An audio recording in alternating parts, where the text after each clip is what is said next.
Hello मेरे प्यारे student बच्चों, कैसे हैं आप सभी। आशा करता हूँ सभी फिट होंगे। प्यारे बच्चों, आज की इस वीडियो में हम लोग एक्सरसाइज 9A का जो 6 नंबर का क्वेश्चन है ना, इसे सॉल्व करना सीखेंगे। देखो, यहाँ पर हमें बहुत सारी चीज़ों को प्रूव करना है, शो करना है। इसीलिए हो सकता है कि वीडियो थोड़ा लेंथी हो जाए और यहाँ पर इसका सॉल्यूशन भी थोड़ा सा लेंथी हो जाए। लेकिन देखो, है बहुत ही आसान। जैसे आपने क्वेश्चन नंबर 1 से लेकर के 5 तक के क्वेश्चन को सॉल्व किया है ना, वैसे ही ये भी सॉल्व होगा। बस वही है कि थोड़ा सा ज़्यादा दे दिया गया है, तो हमको एक एक करके अलग अलग बार सॉल्व करना पड़ेगा। तो यहाँ पर आप लोग ध्यान रखना कि जितने भी मैं सॉल्यूशन कराऊंगा एकदम ध्यान से समझते जाना और इसका प्रैक्टिस जरूर करना, क्योंकि जब कभी बड़ा क्वेश्चन आ जाता है ना, तो समझ में तो आता है, लेकिन अगर आप उसका प्रैक्टिस नहीं करोगे तो भूल जाओगे। इसलिए एक दो बार इस क्वेश्चन की प्रैक्टिस भी जरूर कर लेना। तो चलिए स्टार्ट करते हैं और इसे सॉल्व करना सीखते हैं। सबसे पहले तो हमें बोला ये जा रहा है कि जो ट्रायंगल ए बी सी है और ट्रायंगल डी बी सी है, ये दोनों आईसी स्केल ट्रायंगल हैं। देखो, ए बी सी ये वाला बड़ा वाला ट्रायंगल और डी बी सी है जो उसके अंदर में ट्रायंगल है, ये दोनों आइसो स्केल हैं। आइसो स्केल यानी कि इनके दो साइड्स आपस में इक्वल होंगे। जैसे कि इसका मान लो ए बी और ए सी इक्वल होगा, और इधर वाले नीचे वाले ट्रायंगल का ये जो डी बी है और ये जो डी सी है, ये आपस में इक्वल होंगे। ठीक है, आगे देखते हैं क्या बोल रहा है कि on the same base B C and vertices A and D are on the same side of B C. ठीक है, इन दोनों का जो हमारा ट्रायंगल था ना, इन दोनों का जो बेस है, ये देखो, ये नीचे वाले साइड को बेस बोला जाता है। इन दोनों ट्रायंगल का बेस क्या है, सेम है। ठीक है, और जो मेरे वर्टिसीज ए और डी हैं वो बेस के सेम साइड में है। देखो, बेस हमारा बी सी है, इसके ऊपर में हमारा डी बी और ए बी है, तो वही सेम साइड में नॉर्थ की तरफ है। अब क्या बोल रहा है कि if A D is extended to intersect B C at E, यानी कि देखो, जो ए डी हमारी लाइन बन रही है उसको अगर अपन बढ़ा करके ई तक ले आए जो इंटरसेक्ट करेगा बी सी को, तो आपको कुछ चीज़ों का शो करना है। यहाँ पर अब देखो, बहुत सारा अच्छा सा फिगर बन गया है एक। तो अब इसमें आपको शो क्या करना है कि जो हमारा ट्रायंगल ए बी डी बना है वो कॉन्ग्रेंट है ट्रायंगल ए सी डी का। ये देखो, ए बी डी ये वाला ट्रायंगल और ए सी डी यानी कि ये वाला ट्रायंगल, ये दोनों आपस में इक्वल हैं, कॉन्ग्रेंट हैं, ये प्रूव करना है। उसके बाद हमारा ए बी ई जो ट्रायंगल है और ट्रायंगल ए सी ई है उसको भी कॉन्ग्रेंट प्रूव करना है। ठीक है, पहले तो इसको कर लेंगे। उसके बाद ए बी ई ये वाला जो आधा हमारा ट्रायंगल आ रहा है ना, जैसे आपने क्वेश्चन नंबर 4 में किया था ना, वैसे ही है, ये भी हो जाएगा, सिंपल है। तो ये वाला मेरा ट्रायंगल और इधर से ए सी ई वाला ट्रायंगल, इन दोनों को आपस में कॉन्ग्रेंट करना है। तो क्वेश्चन नंबर 4 वाला अगर आपने वीडियो देखा होगा तो ये तो आपको तुरंत सॉल्व हो जाएगा, सेकंड वाला। उसके बाद थर्ड में क्या बोल रहा है कि जो मेरा ए ई है वो बाइसेक्ट कर रहा है एंगल ए को और साथ ही साथ एंगल डी को भी बाइसेक्ट कर रहा है। देखो, ये जो मेरी लाइन ए ई ऐसे सीधा जो लाइन आया है ना, तो एंगल ए को भी ये क्या कर रहा है, बाइसेक्ट कर रहा है, यानी बीचों बीच से बराबर एकदम कट कर दे रहा है। और एंगल जो डी था यहाँ पर, इसको भी ये क्या कर रहा है, बराबर बराबर दो पार्ट में डिवाइड कर रहा है। बाइसेक्ट का मतलब ही यही होता है कि इधर और इधर दोनों क्या हो जाएंगे, आपस में इक्वल हो जाएंगे। जो कंप्लीट एंगल था ना, इसका इधर वाला पार्ट और इधर वाला पार्ट बराबर हो जाएगा। ठीक है, तो ये अपने को यहाँ पर प्रूफ करना है कि ए ई जो है हमारा, इसको भी बाइसेक्ट कर रहा है और इसको भी बाइसेक्ट कर रहा है। एक लास्ट चीज आपको और ये भी प्रूफ करना है कि जो मेरा ए ई जो ये लाइन आया है ना, ये परपेंडिकुलर बाइसेक्टर है बी सी का। यानी कि इन दोनों को तो बाइसेक्ट कर ही रहा था, बीच से कट कर ही रहा था, लेकिन ये जो मेरा ए ई लाइन आया है ये बी सी को भी क्या कर रहा है, बाइसेक्ट कर रहा है। यानी जैसे आपने कौन से क्वेश्चन में सॉल्व किया था, मेरे हिसाब से क्वेश्चन नंबर इसमें ही सॉल्व किया था, नहीं इसमें नहीं, ये वाले में सॉल्व किया था क्या, अरे नहीं यार, कहाँ पर तो आपने सॉल्व किया था, बाइसेक्टर वाला शायद इसी कहीं पे सॉल्व तो किए थे हम लोग कि जो मेरी जो ए ई जो लाइन है, ठीक है, ये क्या कर रही है, अच्छा इसी में किए थे, क्वेश्चन नंबर 4 में ही तो किए थे कि जो ए डी था वो मेरा बी सी का बाइसेक्टर था ना। तो हमने कैसे शो किया था इसको, इधर वाला साइड को और इधर वाले साइड को आपस में इक्वल प्रूव कर दिया था। तो यहाँ पर भी अगर अपन सी ई को और बी ई को अगर आपस में इक्वल प्रूव कर देंगे तो मेरा जो ए ई होगा वो ऑटोमेटिकली बाइसेक्टर प्रूफ हो जाएगा। लेकिन यहाँ पर एक और वर्ड लिखा हुआ है, परपेंडिकुलर। परपेंडिकुलर का मतलब होता है कि बाइसेक्ट भी कर रहा है और एकदम सीधा बाइसेक्ट कर रहा है, 90 डिग्री का एंगल बनाते हुए, इधर भी 90 डिग्री और इधर भी 90 डिग्री बना रहा है। ये अपने को यहाँ पर शो करना है। ठीक है, तो बहुत ही सिंपल है, आप एक एक चीज़ को समझते जाओ, मैं एक एक करके आपको एकदम आराम आराम से समझाऊंगा। भले वीडियो लेंथी हो जाएगा लेकिन आपको समझ में जरूर आएगा। ठीक है, तो चलिए स्टार्ट करते हैं और सभी को आपस में यहाँ पर शो कर देते हैं। तो देखो, सबसे पहले हमें क्या करना है, ए बी डी और ए सी डी ये वाला और ये वाला ट्रायंगल को आपस में कॉन्ग्रेंट प्रूफ करना है। तो यहाँ पर आप लोग लिख लो, in triangle A B D and triangle A C D. अब इन दोनों ट्रायंगल में क्या क्या चीज़ें आपस में इक्वल हैं। तो हमसे सबसे पहले क्वेश्चन में क्या बोला था कि जो मेरा ए बी सी है और डी बी सी दोनों आइसो स्केल ट्रायंगल हैं। इसका मतलब कि ए बी और मेरा ए सी क्या होगा, आपस में इक्वल होगा। इसीलिए मैंने यहाँ पर इस तरीके से डबल साइन और यहाँ पर सिंगल साइन बना दिया है कि ये वाली साइड मेरी आपस में इक्वल है और ये दोनों साइड आपस में मेरी इक्वल है। ठीक है, तो यहाँ पर आप लोग लिखोगे कि जो मेरा ए बी है, ए बी डी में, ये देखो मेरा ए बी डी जो ट्रायंगल बन रहा है उसमें ए बी साइड है, तो ए बी जो इक्वल होगा इधर वाले ट्रायंगल के ए सी का। ठीक है, और ये हमको कैसे पता चला, क्योंकि हमारा जो ए बी सी था वो क्या था, एक आइसो स्केल ट्रायंगल था। तो यहाँ पर आप लोग लिख दोगे कि A B C is a आइसो स्केल ट्रायंगल। ठीक है, जो ए बी सी हमारा वो आइसो स्केल ट्रायंगल है।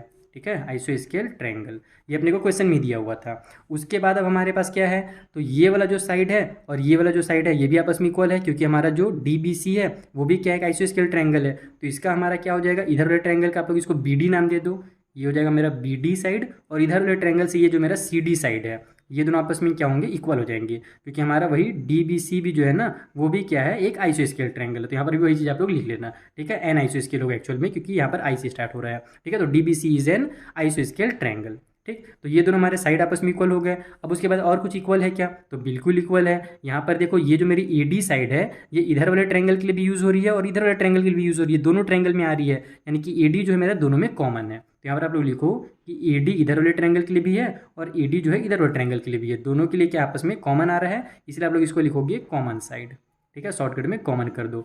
तो हमारे 3 साइड जो हैं किसी भी ट्रायंगल में अगर इक्वल हो जाते हैं तो वो दोनों ट्रायंगल आपस में कॉन्ग्रुएंट प्रूफ हो जाता है, साइड साइड और साइड वाले रूल से, ठीक है। तो यहाँ पर आप लिखोगे सो हमारा जो ट्रायंगल ABD हुआ ये कॉन्ग्रुएंट प्रूफ होता है हमारे ट्रायंगल ACD का, और कौन से रूल से हुआ है, तो साइड साइड और साइड वाला जो रूल है ना, कॉन्ग्रुएंट रूल, उसके तहत ही आपस में कॉन्ग्रुएंट प्रूफ हुआ है।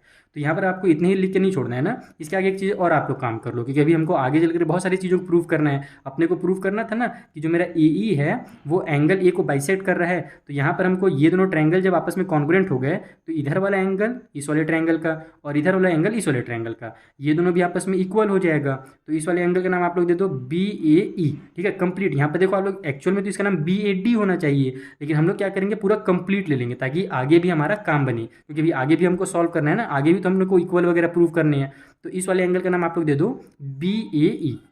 तो यहाँ पर आप लिखो ऑल्सो हमारा जो एंगल ये वाला बन रहा है BAE जो बन रहा है वो इक्वल है हमारे इस वाले इधर वाले एंगल का जिसका नाम है CAE, ठीक है, इक्वल टू एंगल CAE। और ये अपने को पता कैसे चला, तो ये हमारा करस्पॉन्डिंग पार्ट है इसीलिए इक्वल होगा।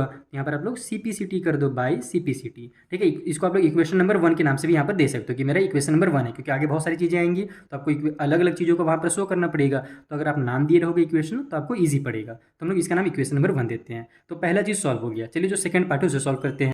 तो देखो सेकंड नंबर में हमें क्या करना है कि जो ABE इधर के जो आधा ट्रायंगल बना हुआ है ना, और इधर से हमारा ACE इधर वाला ये वाला जो हमारा ट्रायंगल इतना कंप्लीट, ये दोनों को आपस में क्या करना है, पूरा पूरा कॉन्ग्रुएंट प्रूफ करना है। समझ में आया ना, कौन सा AEB, देखो ये जो ऐसे आधा कंप्लीट ट्रायंगल को बीच से कट करोगे तो इधर वाला और इधर वाला ट्रायंगल, ठीक है। तो अब अपने को इन दोनों कॉन्ग्रुएंट प्रूफ करने के लिए इसी तरीके से कुछ चीज़ों को इक्वल करना पड़ेगा। तो सबसे पहले तो यहाँ पर हमारा AB और AC दोनों ट्रायंगल में आपस में इक्वल है, हमको पहले से पता है। तो यहाँ पर आप लोग लिखो AB जो है वो हमारा इक्वल है AC का, इधर वाले का AB इधर वाले का AC, जो ये पता कैसे चला, तो बार बार वो आइसोस को लिखने की जरूरत नहीं है, यहाँ पर सिंपल आप लोग गिवन कर दो, ये क्वेश्चन में हमने गिवन दिया हुआ है, ठीक है। उसके बाद और क्या चीज़ें हैं, तो अब अगर हमने यहाँ पर पिछले वाले क्वेश्चन में हमने क्या प्रूफ किया था, इन दोनों एंगल को आपस में इक्वल प्रूफ किया था। तो हमारा इस वाले ट्रायंगल का ये वाला एंगल यानी BAE और इधर वाले ट्रायंगल का हमारा CAE, ये दोनों आपस में क्या है, इक्वल है। ये अपने ने पहले ही क्या कर रखा है, प्रूव कर रखा है। आप लोग फ्रॉम इक्वेशन नंबर 1 यहाँ पर लिख सकते हो। देखो इसको इस तरीके से लिखोगे कि हमारा इधर वाले ट्रायंगल का एंगल नंबर BAE जो है वो इक्वल है उधर वाले ट्रायंगल के एंगल CAE का, और ये अपन को वैसे पता चला तो अपने पहले ही प्रूव कर रखा है। तो यहाँ पर आप लोग प्रूव्ड करके लिख सकते हो इस तरीके से, ऑलरेडी प्रूव्ड, या फिर फ्रॉम इक्वेशन 1 इस तरीके से भी कर सकते हो कि हमने इक्वेशन 1 में आपको पहले ही बता रखा है। यहाँ पर देखो इक्वेशन 1 में हमने BAE और CAE को पहले से ही आपस में इक्वल प्रूव कर रखा है। तो ये भी लिख सकते हो, ये भी लिख सकते हो, एग्जाम में दोनों में से कोई भी एक लिख देना, ठीक है। तो हमारा क्या हुआ, एक साइड हो गया, दूसरा एंगल हो गया। अब देखो ये जो मेरी साइड है A से लेकर के E तक, ये इधर वाले ट्रायंगल के लिए भी आ रही है और इधर वाले ट्रायंगल के लिए भी आ रही है, यानी दोनों के लिए AE जो है वो क्या है, कॉमन है। तो यहाँ पर आप लोग लिखो कि जो मेरा AE है ना वो इक्वल है इधर वाले AE के लिए, इधर भी AE आ रहा है, इस साइड वाले ट्रायंगल के लिए भी और इधर के लिए भी आ रहा है। तो यहाँ पर हमारा हो जाएगा कॉमन, ठीक है। दोनों आपस में क्या हो गया, इक्वल हो गया। कॉमन साइड जो होता है इक्वल होता है दोनों के लिए। तो देखो साइड एंगल और साइड हमारा जो रूल है उससे क्या हो गया, ये आपस में कॉन्ग्रुएंट हो गया। तो यहाँ पर आप लिखोगे लास्ट में कि इसलिए हमारा जो ट्रायंगल है यहाँ पर ABE वो कॉन्ग्रुएंट प्रूफ होता है हमारे दूसरे वाले ट्रायंगल ACE के। और ये किस वाले रूल से कॉन्ग्रुएंट प्रूफ हुआ है, तो हमारा भाई साइड एंगल और साइड, देखो साइड है फिर एंगल है फिर साइड है, तो साइड एंगल साइड रूल से आपस में कॉन्ग्रुएंट प्रूफ हुआ है। तो इतना हमने कर दिया, क्वेश्चन नंबर 2 कंप्लीट हो गया। लेकिन अभी हमको देखो जैसे यहाँ पर इसका हमने यूज़ किया था CPCT का, तो यहाँ पर हमारा काम आया था ना, वैसे इसमें भी हम लोग कुछ कुछ चीज़ें को उठा लेंगे ताकि आगे चल करके काम आए। तो कौन सा चीज़ अपना काम आएगा, देखो हमारा ये दोनों ट्रायंगल अगर कॉन्ग्रुएंट है, इसका मतलब इसका यहाँ से यहाँ तक वाला साइड और इसका यहाँ से यहाँ तक साइड, ये दोनों भी आपस में क्या होगा, इक्वल होगा। और अपने को आगे चल करके ये प्रूव करना ही था कि हमारा ए ई जो है वो बाइसेक्टर है, तो हम लोग यहीं से इसको उठा लेते हैं कि इधर वाले ट्रायंगल का जो बी ई होगा मेरा, वो क्या होगा, इक्वल हो जाएगा उधर वाले ट्रायंगल के सी ई का। और ये कैसे पता चला, तो ये हमारे सी पी सी टी से करस्पॉन्डिंग पार्ट हैं, करस्पॉन्डिंग पार्ट हमारे क्या होते हैं, इक्वल होते हैं, तो हमारा ये इक्वल हो गया। उसके अलावा और क्या होगा यहाँ पर इक्वल, और कुछ ले सकते हैं क्या, हाँ ये भी ले सकते हैं। यहाँ पर जो मेरा एंगल बनेगा और यहाँ पर जो एंगल बनेगा, ये भी क्या होगा, आपस में इक्वल हो जाएगा, क्योंकि हमारा इस वाले ट्रायंगल का इधर वाला एंगल है और यहाँ पर ट्रायंगल का ये एंगल है, करस्पॉन्डिंग पार्ट्स हैं हमारे ये दोनों भी, तो एंगल को भी हम लोग उठा लेते हैं। इस वाले एंगल का नाम दे दो ए ई बी, यहाँ से आप लोग लिखो एंगल ए ई बी जो है मेरा, वो इक्वल है इधर वाले एंगल के ए ई सी का, एंगल ए ई सी का। और ये भी हमारा भाई सी पी सी टी से हुआ है, तो इसको आप लोग इक्वेशन नंबर 2 नाम दे दो और इसको इक्वेशन नंबर 3 दे दो, ताकि आगे चल करके ये भी हमारा यूज़ हो सके। चलिए जो थर्ड पार्ट है उसे सॉल्व करते हैं। तो देखो जो थर्ड पार्ट है ना, उसमें हमें बोला जा रहा है कि आपको ये शो करना है कि ए ई जो है वो हमारे एंगल ए को भी बाइसेक्ट कर रहा है और एंगल डी को भी बाइसेक्ट कर रहा है। तो हमने जो इक्वेशन नंबर 1 लिया था, वहाँ पर हमने ये तो बता ही दिया था कि हमारा ये वाला साइड, सॉरी ये वाला एंगल और ये एंगल आपस में इक्वल है। इसका मतलब हमने वहाँ पर ये प्रूव कर दिया है कि जो मेरा ए ई है ना, वो एंगल ए को हमारा बाइसेक्ट कर रहा है। एक चीज़ हमारा पहले से प्रूफ हो चुका है इक्वेशन नंबर 1 से, लेकिन हमारा ये जो डी है, इसको अभी तक हमने बाइसेक्ट वगैरह तो प्रूफ किया नहीं है, कुछ किया नहीं है कि यहाँ पर जो हमारा एंगल है और यहाँ पर जो एंगल है, अगर हम इन दोनों को आपस में इक्वल प्रूफ कर दें तो मेरा जो ए ई होगा वो डी को भी क्या करेगा, बाइसेक्ट करेगा, ये ऑटोमेटिकली प्रूफ हो जाएगा। तो अब इन दोनों एंगल को इक्वल प्रूफ करने के लिए हम लोग क्या करेंगे, ये जो मेरा यहाँ पर ट्रायंगल बन रहा है, इसका नाम दे दो आप लोग डी बी ई और इधर से डी सी ई, ठीक है। ये दोनों ट्रायंगल को अगर आप कॉन्ग्रुएंट प्रूव कर देते हो तो ये दोनों एंगल आपस में इक्वल हो जाएंगे करस्पॉन्डिंग पार्ट वाले रूल से, सीपीसीटी से, और इक्वल हो जाएंगे तो मेरा ऑटोमेटिकली प्रूफ हो जाएगा। तो अपने को अब इन दोनों ट्रायंगल को भी आपस में क्या करना है, कॉन्ग्रुएंट प्रूफ करना है। क्वेश्चन में बोला नहीं कॉन्ग्रुएंट प्रूफ करने के लिए, लेकिन अगर इसको आपको इक्वल प्रूफ करना है तो कॉन्ग्रुएंट प्रूफ करना ही पड़ेगा। तो हम लोग यहाँ पर लिखेंगे in triangle D B E, ठीक है, डी बी ई में and triangle D C E में, ठीक है।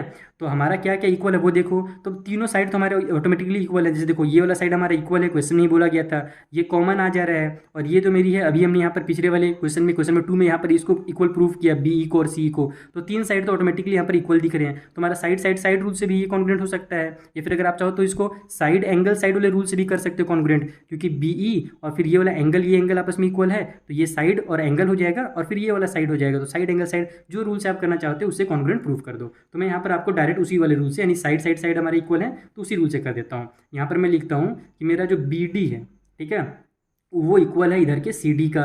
और ये अपने को पता कैसे चला, तो हमें क्वेश्चन में गिवन था, क्योंकि ये हमारे एक आइसोस्केलेर ट्रायंगल है, इसीलिए आपस में क्या होगा, इक्वल ही होगा, ठीक है। तो एक हो गया। दूसरा हमने ई बी को, सॉरी बी ई को और सी ई को इक्वल प्रूफ किया है ना, तो यहाँ पर आप लोग लिखो बी ई इक्वल टू सी ई।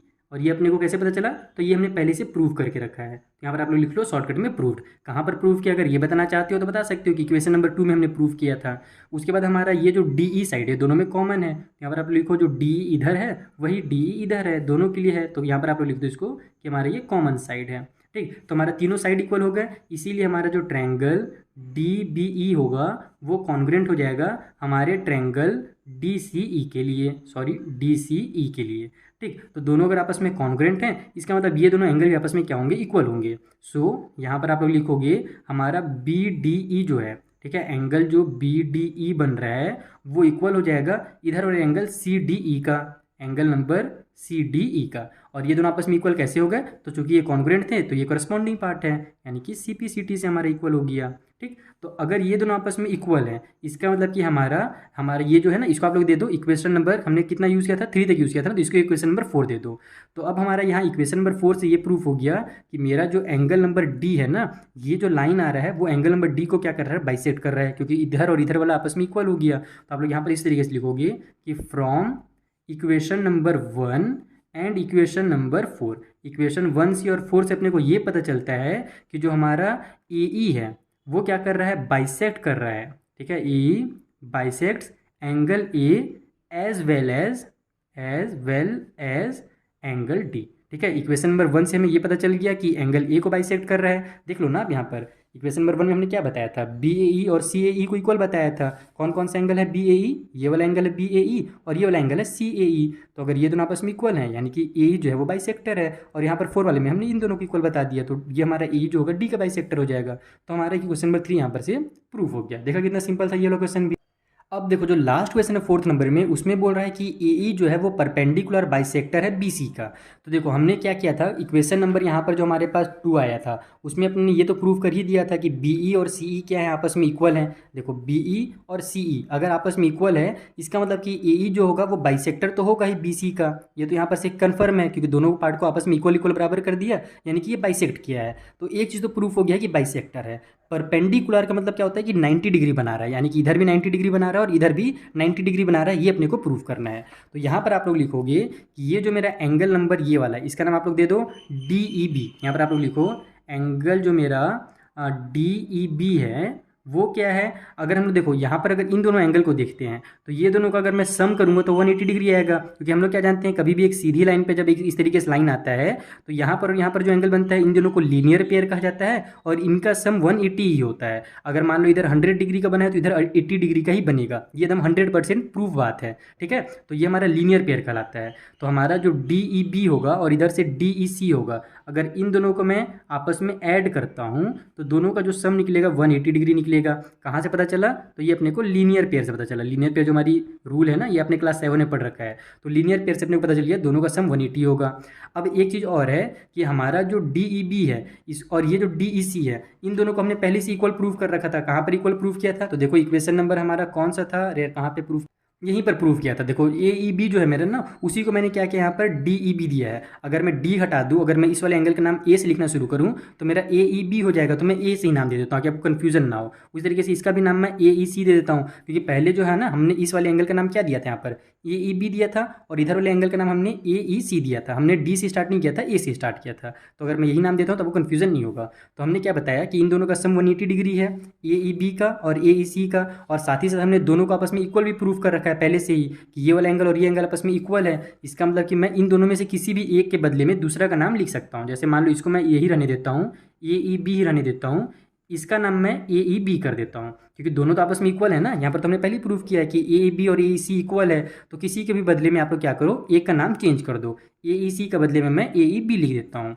तो इन दोनों का जो सम हो जाएगा 180 हो जाएगा। अब आपको समझ में आ ही रहा है कि इन दोनों को जब ऐड करेंगे तो हमारा 2 एंगल ए ई बी आ जाएगा, और यहाँ से जब मैं 2 को ट्रांसफ़र करूँगा तो हमारा एंगल ए ई बी जो होगा वो 90 निकल जाएगा। 2 जब इधर जाएगा तो 180 डिवाइड बाई 2 हो जाएगा, क्योंकि 2 इधर मल्टीप्लाई में था, चिपका हुआ था। जब इसको कट करेंगे तो हमारा एंगल ए ई बी जो होगा वो यहाँ से 90 डिग्री निकल गया। इसको आप लोग नाम दे दो, कौन सा हमने इक्वेशन यूज़ किया था लास्ट बार, तो लास्ट बार हमने इक्वेशन नंबर 4 दिया था ना, तो इसको आप लोग इक्वेशन नंबर 5 दे दो। तो अब यहाँ पर आप लिखोगे कि from equation number 2, equation number जो 2 में हमने ये इक्वल प्रूफ किया था, और अभी जो हमने एंड इक्वेशन नंबर 5, जो हमने इक्वेशन नंबर 5 में भी इसको 90 डिग्री प्रूफ किया, कौन वाले को, तो ए ई बी को 90 प्रूफ किया, इधर वाले को 90 कर दिया। तो अगर इधर 90 है तो इधर भी 90 ही होगा, दोनों आपस में क्योंकि इक्वल थे पहले से हमको पता है। तो हमने क्या किया, 2 और 5 से हमने यहाँ पर प्रूफ कर दिया कि जो मेरा ए ई है इसको बाइसेक्ट भी कर रहा है और परपेंडिकुलर भी है। तो यहाँ पर आप लिख लो from equation 2 and equation number 5 it is proved that कि A E is the perpendicular bisector of B C. यही यहाँ पर आप लोग उतार देना इक्वेशन को, ये जो स्टेटमेंट है ना यहीं पर उतर जाए ना, आपको ये फाइनल आंसर हो जाएगा। तो इस तरीके से आपको क्वेश्चन नंबर 6 को सॉल्व करना था। देखा मैंने आपको बताया था ना कि थोड़ा सा बड़ा जरूर लगेगा, लेकिन आपको समझ में पूरा का पूरा आएगा, कुछ भी इसमें कन्फ्यूजन वाला चीज़ नहीं। बस हाँ ये है कि जितना ज़्यादा प्रैक्टिस करोगे उतना जल्दी आप सॉल्व कर लोगे। मैं समझा रहा हूँ इसीलिए इतना लंबा वीडियो बनाया है। जब आप खुद से सॉल्व करोगे ना तो मैक्सिमम आपको 10 मिनट लगेगा, उससे ज़्यादा तो लगेगा ही नहीं, उससे आप कम नहीं बना लोगे। चलिए मिलते हैं हम नेक्स्ट वाले वीडियो में, यहाँ पर जो आगे क्वेश्चन हैं उनको मैं आपको इसी तरीके से सिंपल मेथड में समझा दूंगा। Thank you for watching.